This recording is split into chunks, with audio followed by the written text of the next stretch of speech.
Hello everyone, welcome back. So today I am going to discuss you SDLC spiral model. I will give you a very easy way that how can you guys remember that what is spiral model and how it's work. So let's start about what is spiral model. So guys, if you have remembered that I have already discussed about the last video waterfall model. So there I have discussed about the advantages and disadvantages of waterfall model. So if you guys remember the disadvantage of waterfall model, so to avoid that disadvantage or to avoid the drawback of that waterfall model, the spiral models come into the picture. So basically, what is the spiral model? Now I am telling you one by one, so you guys will be better understand that what will be happening on the spiral model. What is spiral model? Spiral model is the step-by-step procedure or standard procedure to develop any software. Spiral model is a step-by-step procedure or a standard procedure developed any software. So to avoid the waterfall model drawbacks, we use the spiral model. Okay. Now, already guys I have told you that in the waterfall model, if you guys remember that in waterfall model, if any phases is working, suppose I am working on the feasibility study phase. If any phase is working, then we cannot revert back to the previous phase in the waterfall model, right? That means we cannot change the requirement. Means requirements will be freeze, right? Apart from that, in the spiral model, when we follow the spiral model, when we use the spiral model, when the when the modules in that modules, if there is any dependency among with the modules, if there is any dependency. Now the question arises that what is module? Module means we can say that any feature of an application, that is nothing but module. Okay, so when we follow the spiral model, when the modules are dependent with each other, when the modules are dependent with each other, if there is any dependence with the module, then we will follow the spiral model, right? So what is module? Module means we can say that any features of an applications, any feature, that is nothing but a module. And what is mean by dependency? Dependency means when one module is dependent with another module, that is nothing but a dependency. Suppose just for example, there is a two module, one is module A, one is module B. Let's say module A, the name is sign register page, and module 2 is, let's say, login. So anybody if anyone is not registered, that means he cannot log in, because for the login purpose we use the registered email ID and password. That means module 1 and module 2, or we can say that register page and login page, both are dependent with each other. Okay, so in when we follow the spiral model, if any modules, if there is any dependency with the modules, then we follow the spiral model. Now I will give you some, I will give you one example, or I can tell you some phases of water model by in a very easy way. So guys, follow my lecture one by one, so you will be a good knowledge or enough knowledge that what is happening on the spiral model. Let's say, just for example, what is the phases of spiral model? I'm telling you, suppose the diagram will be like that. So four divide partitions are there. One is, I'm writing the name of that phases. First phase is that, this one is requirement collection class, and we can tell that feasibility study. Okay, feasibility study. The first, this is the number one phase. One is requirement collection and feasibility study. The second one is that design, and the third one is that coding or implementation. The same as we have seen for the SDLC waterfall model, like that, coding or implementation. And the number last one is that testing. This is the four phases are there on the spiral model. So how spiral model work? Why the name is coming to the spiral model? Why the name is showing? Why we call the name as a spiral?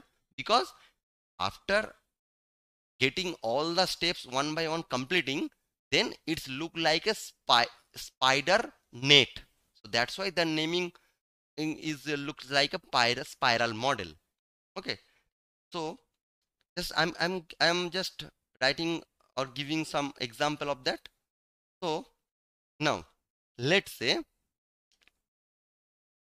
one module has started. Let's say one module has started. This is the module 1.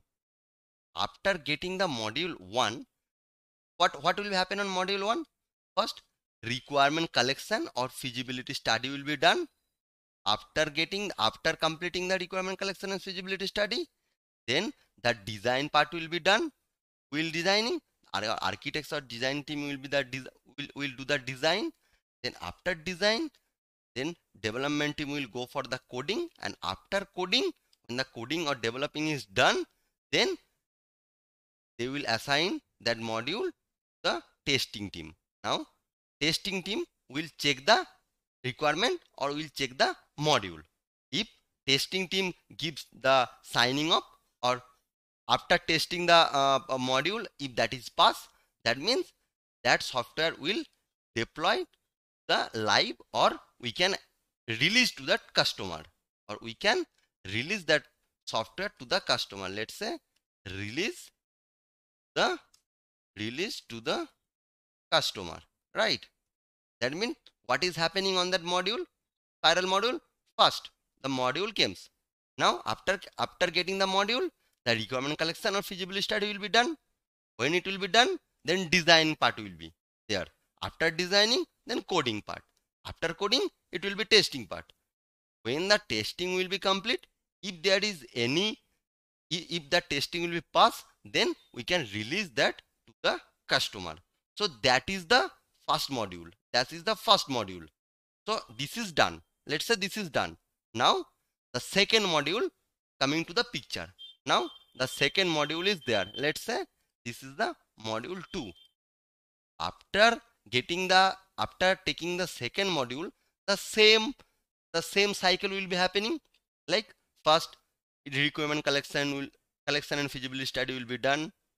Then after the requirement collection and feasibility study, then designing part will be done. After designing, then coding. After coding, it will be go for the testing. If testing is passed, if the software or if the application is working as per the requirement, then we release to the customer. Now the thing is that now here module 2 is in the picture and the previous was module 1. So what will be happening on the testing phase? What will be happening on the testing? How can we test? So that is the main thing. How can we test? First what we will do?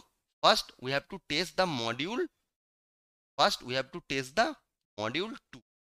Okay, first we have to test the module 2. That means this module. So after finishing the testing of the module 2, then we will test the integration of module 2 and module 1. That means second step will be integration of, let's say, module 1 plus, means first we have to test the module 1. That means module 2. This is the new module. So first we have to test the module 2. After completing the module 2, then we have to integrate the module 1 and module 2. That means the testing will be the integrations of module 1 plus module 2. Why we will test module 1 plus module 2 integration? Because after testing the module 2, if the module 2 is perfectly fine, working perfectly fine, then obviously we have to check that after implementing the module 2, is there any impact is happening on the module 1 or not? For that purpose, we have to integrate both two, means module 1 and module 2. That will be working perfectly fine or not, that we have to check. So there module 1 and module 2 will be first. Then the last, when last testing will be the old module. The old module means module 1. The old module 1. So that means for the two modules, we have to test like 3 OS. Like first we have to test the new module. If the new module is working perfectly fine, then obviously we have to integrate that module 1 and module 2, means module, new module and old module. And if the integrations of module 1 and module 2 is working perfectly fine, then obviously we have to test the very first module, means very old module. So that is the way. Now if let's suppose if there is number 3 module has coming to the picture. So the 3 module is coming to the picture. How it will be work? First, requirement collection and feasibility study will be done. If that is working perfectly fine, then the designing part will be done. And if the designing is perfectly fine, then the coding part. And after coding, what will happen? The testing part. Now, in the testing part, for the module 3, how it will be tested? There is a way. First, what I have told you, that for the module 2, first we have to test the new module. So like that, when the new module, means the third module is come to the picture, then what we have to do? We have to test like that. First we have to check the module 3. Very first module, what is that? 3. Module 3 we have to test. If the module 3 is working perfectly fine, then what we will do? We will integrate that module 3 plus module 2. Means first module, I mean new module, and before that, I mean the last previous module. What will that? Then we have to integrate the module 3 plus module 2. We have to integrate the module 3 plus module 2. So if the integrations of module 3 and module 2 is working fine, then what we have to do? We have to do integrate of module 3 plus module 1, right? That means the new module we have to test first. If the new module is working perfectly fine, then module 3 plus module 2 we have to integrate, and we have to test that. If the module 3 and module 2 integrations are working perfectly fine, then we have to integrate the module 3 and module 1. If that is working perfectly fine, then we have to test very old module, which is nothing but module 1. We have to test the module 1, right? So like that, we have to test very old module, we have to test module 1. Obviously, as the module 1 is there, so we have to test the integrations of very old module, which is nothing but module 1 plus module 2. That means for the third module, we have to how we will test. First we have to test the new module, then we have to integrate the module 3 plus module 2, then again we have to integrate the module 3 plus module 1, and if that is working perfectly fine, then we have to test the very old module, which is nothing but module 1 plus module 2 integration. That we have to test. So like that it will be work. If the all our module is working perfectly fine, then we have to release that module. Then we have to release the module to the customer, right? Same for the module 4, same for the module 5. If there is nth number of module are there, so the process will be the same. So now I already told you that why the name is spiral model. I told you that it's look like a spiral net, spider net. So you can see that it's look like a spider net. So that's why the naming is that spiral model. So now we can say the spiral model also called as the iterative and incremental model. We can say that spiral model is named as a iterative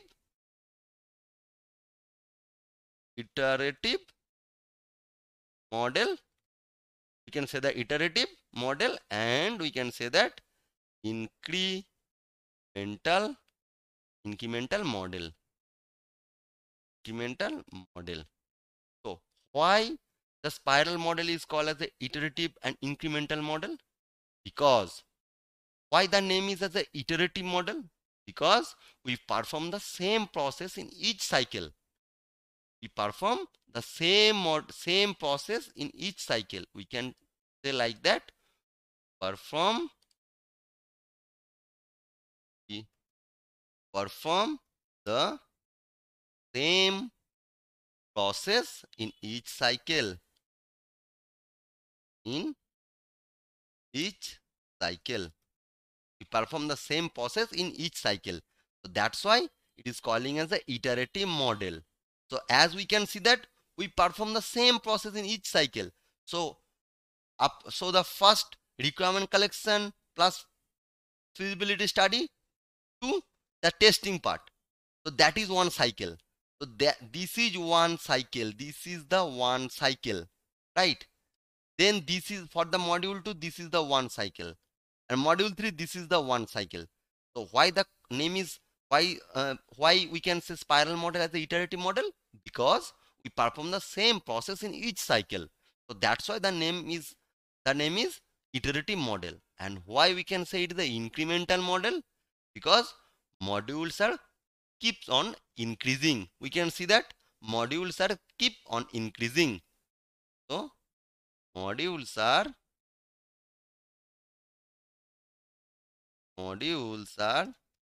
keep on increasing. Modules are keep on increasing.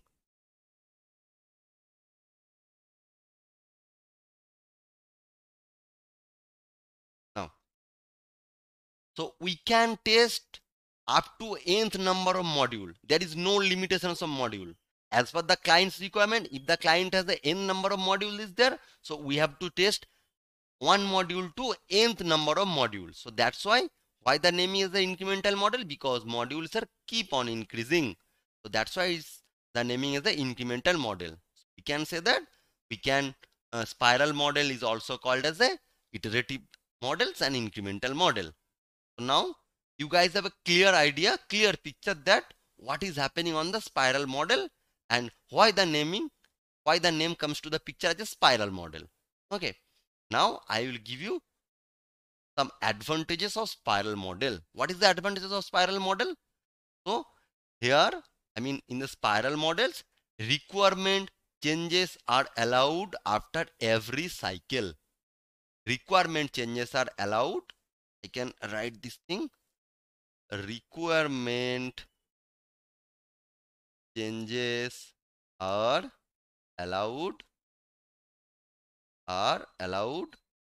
after every cycle. Now requirement changes are allowed after every cycle means so that is one cycle. So what will be happening on the waterfall model? If we change the phases, then we cannot revert back.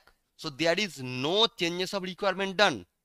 All the things will be done on the only maintenance part. That means after deployment in the maintenance phase, we can change that. But in the requirement, in the spiral model, after every cycle, we can change the requirement. That means requirement changes is allowed after every cycle.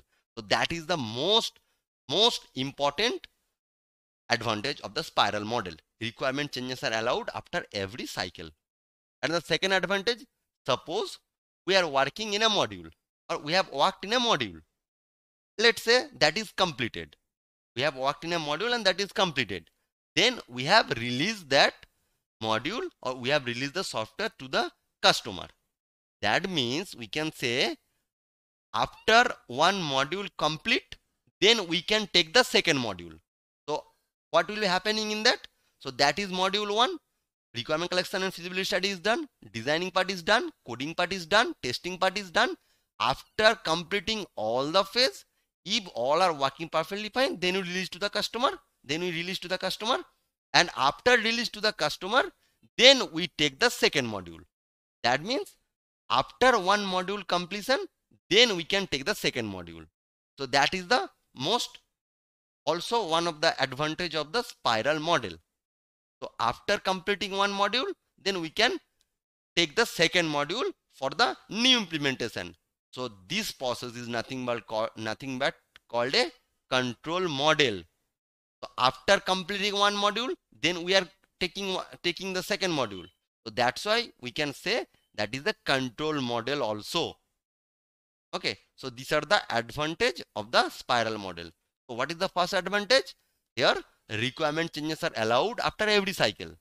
And the second advantage is that suppose we have worked on a module and that is completed and we release that module to the customer. That means after one module complete, then we can take the second module. So that's why it is called as a control model. And now the disadvantage of the spiral model. What is the disadvantage of the spiral model? Every cycles of spiral model, we can say that it's a waterfall model. Every cycles of the spiral model, it's look like a waterfall model. In the waterfall model, there is also the requirement collection is there, designing is there, coding is there, testing is there, and the same process that also spiral model. So that's why every cycles of spiral model is look like a waterfall model. That is one disadvantage. And another disadvantage is that we cannot change the requirement in between the cycle. We cannot change the requirement. We cannot change the requirement in between the cycle. We cannot change the requirement in between the cycle. So when we can change? After complete the cycle, we can change the requirement. So we cannot change the requirement in between the cycle, but after completing the cycle, we can change the requirement. So that is the disadvantage of the spiral model. So now guys, you have a clear picture that what is spiral model, why spiral model is coming to the picture, and what is the phases there in the spiral model, how spiral model works, and what is the advantage and disadvantage of the spiral model. So if you guys have any doubt about the spiral model, please comment. And if you guys like my video, please one thumbs up and please subscribe my channel, that is EduPat, and click on the bell icon so that you can get my updated videos update first. So see you in the next video. Thank you.